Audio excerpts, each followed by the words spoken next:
O Brasil pode ter, por exemplo, a proibição de negociação de empresas brasileiras na Bolsa de Nova York. Vejam, isso é cenário de terra arrasada.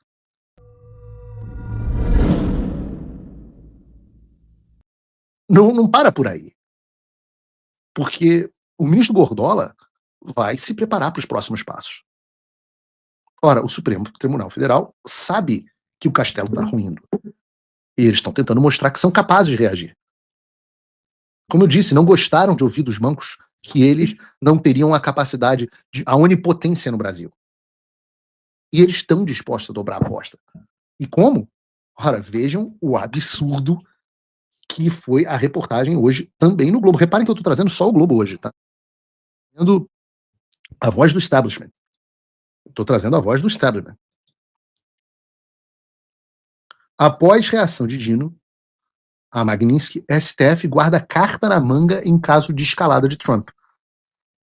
A reportagem diz assim: a decisão de Flávio Dino, que obriga os bancos a bloquear ativos, blá, blá, blá, blá, blá, não é a única alternativa no arsenal dos ministros para responder à ofensiva de Donald Trump no STF. Nos últimos dias, os integrantes da corte vinham dizendo a interlocutores que poderiam bloquear os bloqueios, proibindo que os bancos brasileiros cumprissem as ordens estrangeiras, exatamente como foi feito agora.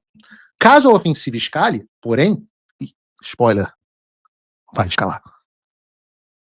Os ministros já discutiram uma resposta ainda mais grave: bloquear ativos ou conta corrente de empresas americanas com interesse no Brasil. Por uma ala do Supremo Tribunal Federal, especialmente a que corre mais risco de sofrer sanções de Trump na esteira das restrições morais, é preciso mostrar aos Estados Unidos que o Supremo não está inerte e tem instrumentos para reagir. O clima interno, que já era de indignação, ficou mais acirrado depois da reunião entre os ministros e grupos de banqueiros cujos relatos foram publicados em diferentes reportagens nos últimos dias. Como informou a colunista Bela Megali, também do Globo, os ministros ficaram irritados com o vazamento dos detalhes das reuniões.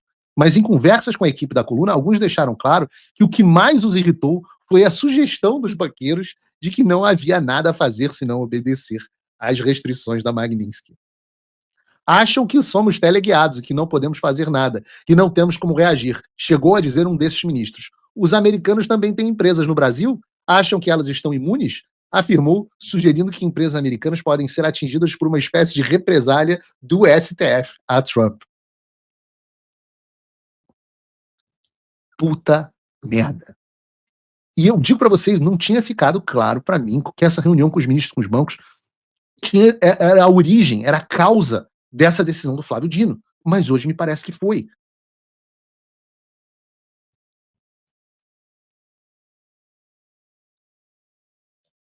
E eu tenho que dizer para vocês, eu não sei se o STF está blefando, eu confesso a vocês que não sei, mas para ver uma decisão desse tipo do Flávio Dino, que o coloca em confronto com toda a elite financeira de São Paulo, eu só posso dizer para vocês que essa tá virando a trilha sonora oficial do programa, porque eles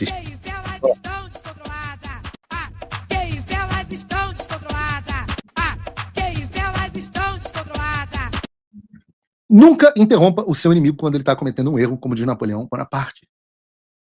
Porque essas ações do Supremo Tribunal Federal são, talvez, as mais estúpidas que alguém poderia tomar diante das sanções americanas. Porque essa carta na manga ia ser congelar ativos de empresas americanas. E primeiro eu pergunto, e talvez seja uma pergunta inocente, mas com que base legal? Com que base legal? Vão aceitar, o Brasil vai assumir e vai escancarar a ditadura, e é importante que escancare a ditadura, porque sem crime, por ofício, um ministro do Supremo Tribunal Federal possa bloquear ativos de empresas americanas.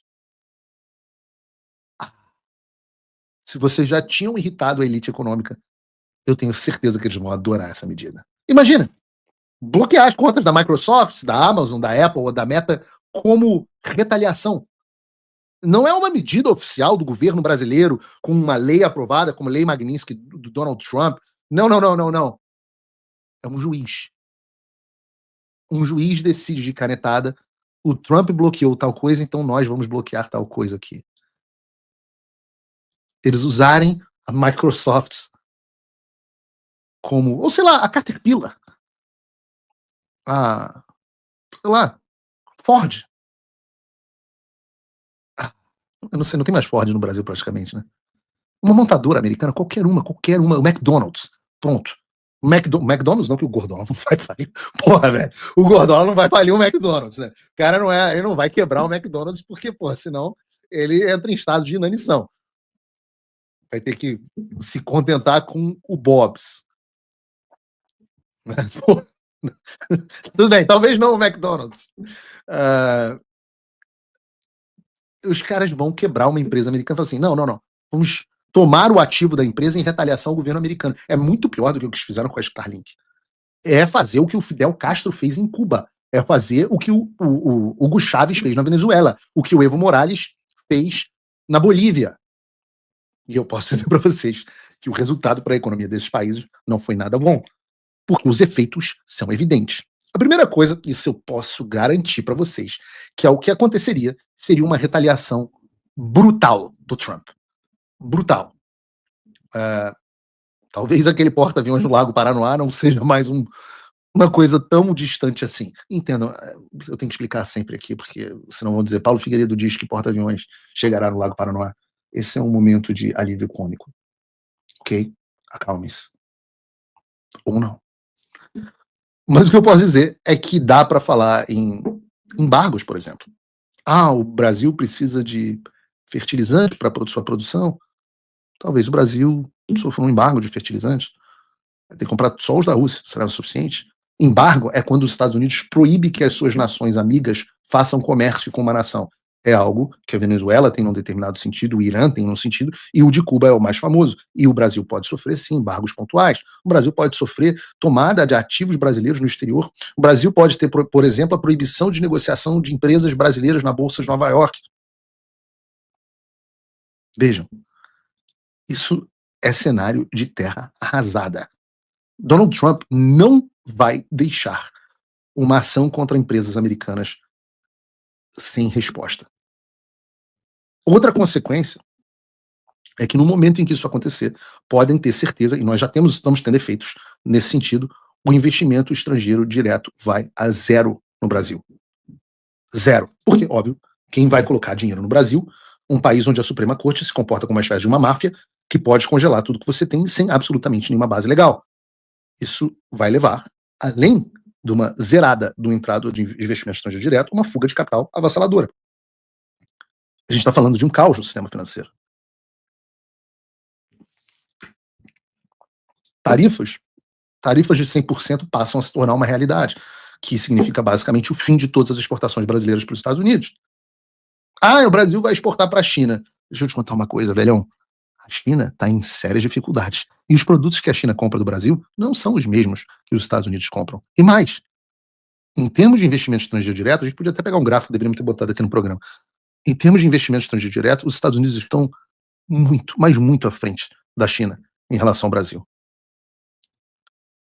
E qual o impacto dessas medidas loucas do Gordola na economia americana? Perto de zero. Já o Brasil, por outro lado, qual é o impacto dessas medidas do Gordola no Brasil? O Brasil vai quebrar. O Brasil vai quebrar. Eu repito o que eu já venho dizendo há algum tempo. Ou a elite financeira e política percebe que vai ter que se livrar desses cânceres, ou não vai sobrar nada. Vocês não vão ficar incólumes. O povo brasileiro não vai ter que escolher entre liberdade e emprego. O povo brasileiro vai ter que escolher liberdade e emprego ou escravidão e pobreza.